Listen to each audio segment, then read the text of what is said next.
Today we're here to preach from the book of the Flying Spaghetti Monster, the religion of Pastafarianism.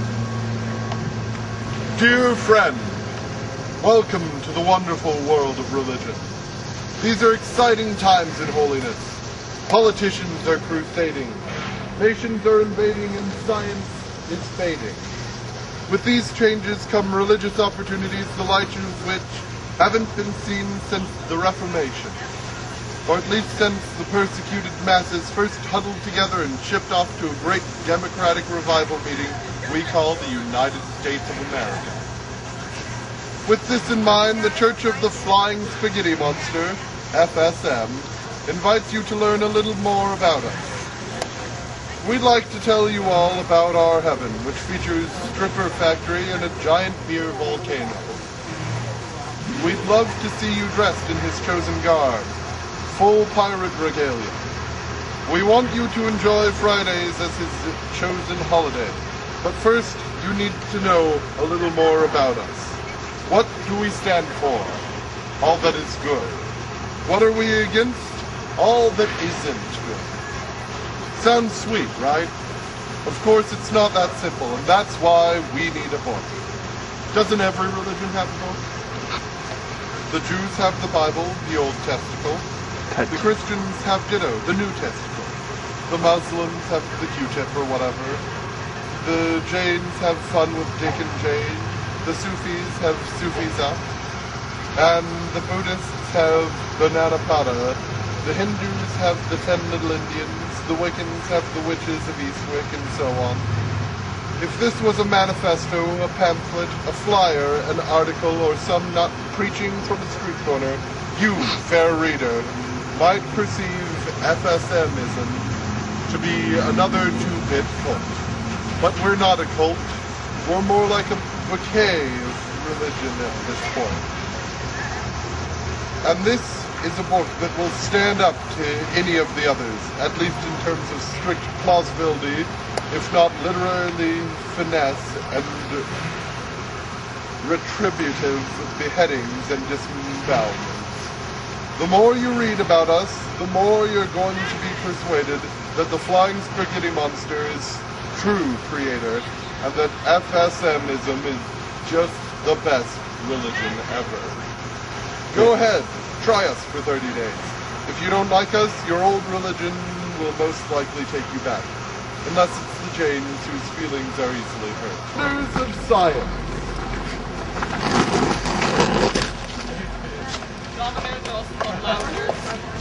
Science is a subject in crisis. There's a dirty little secret that the scientific establishment has been trying to keep under wraps for years.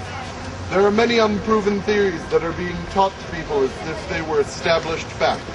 But thanks to the heroic effort of a handful of deep thinkers, the winds of truth are sweeping across the nation. Consider the theory of evolution. To their credit, intelligent design advocates have successfully argued that their alternative theory deserves as much attention as evolution, since neither can be considered fact. This is a valid point, but evolution is hardly only a theory in trouble. It seems strange that evolution is singled out as just a theory, when there are so many basic ideas in science that remain unproven, yet are still taught as fact. The objections to teaching evolution have only illustrated this point further. Alternative theories must be taught in order to give our young students' mind a broad foundation. The intelligent design proponents make a compelling and totally legitimate argument that if a theory has not been proven, then one suggested theory is just as good as another. Take gravity, for example, the force of attraction between massive particles.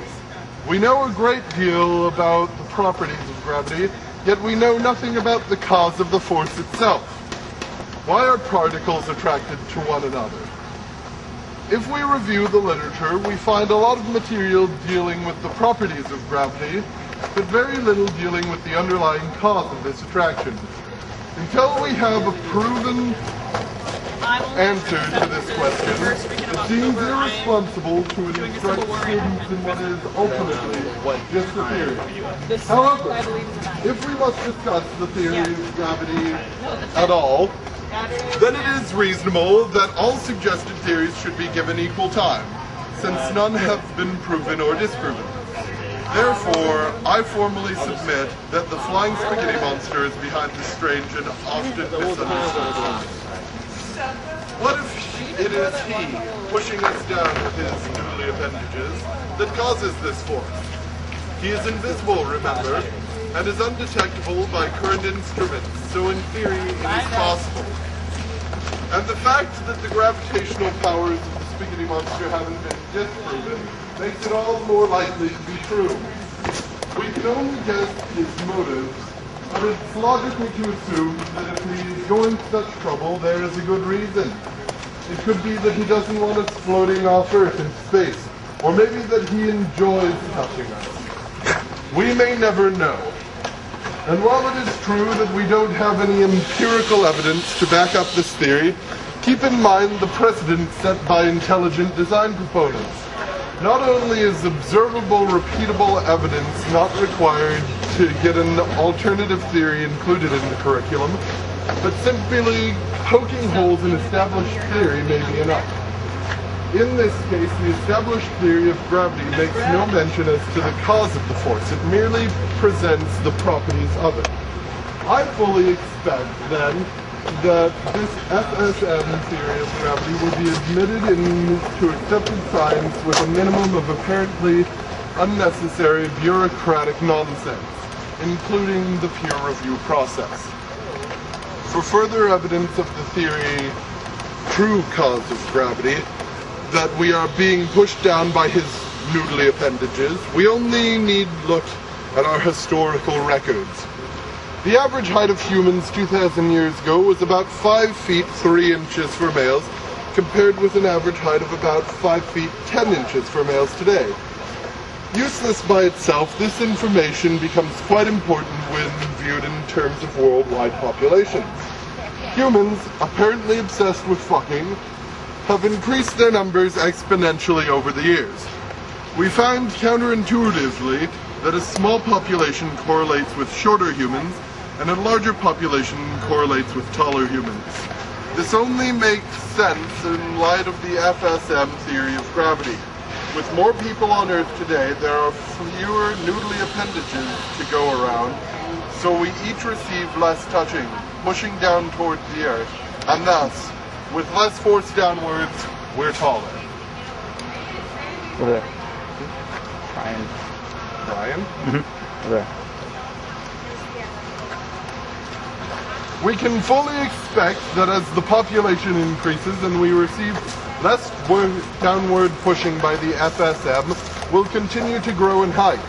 Conversely, we can expect the sudden occurrence of a worldwide plague would cause the average height to decrease. This phenomenon can be verified in historical records. We find that the religions undergoing health crises have shorter people, strong evidence that the theory is sound. No one is saying that FSM theory of gravity is necessarily true, but at the very least, it's based on sound science, sound enough to be included in the curriculum with other non-proven theories, until the currently taught theory of gravity, known as Newtonism, is proven fact. Alternatives should be taught as well.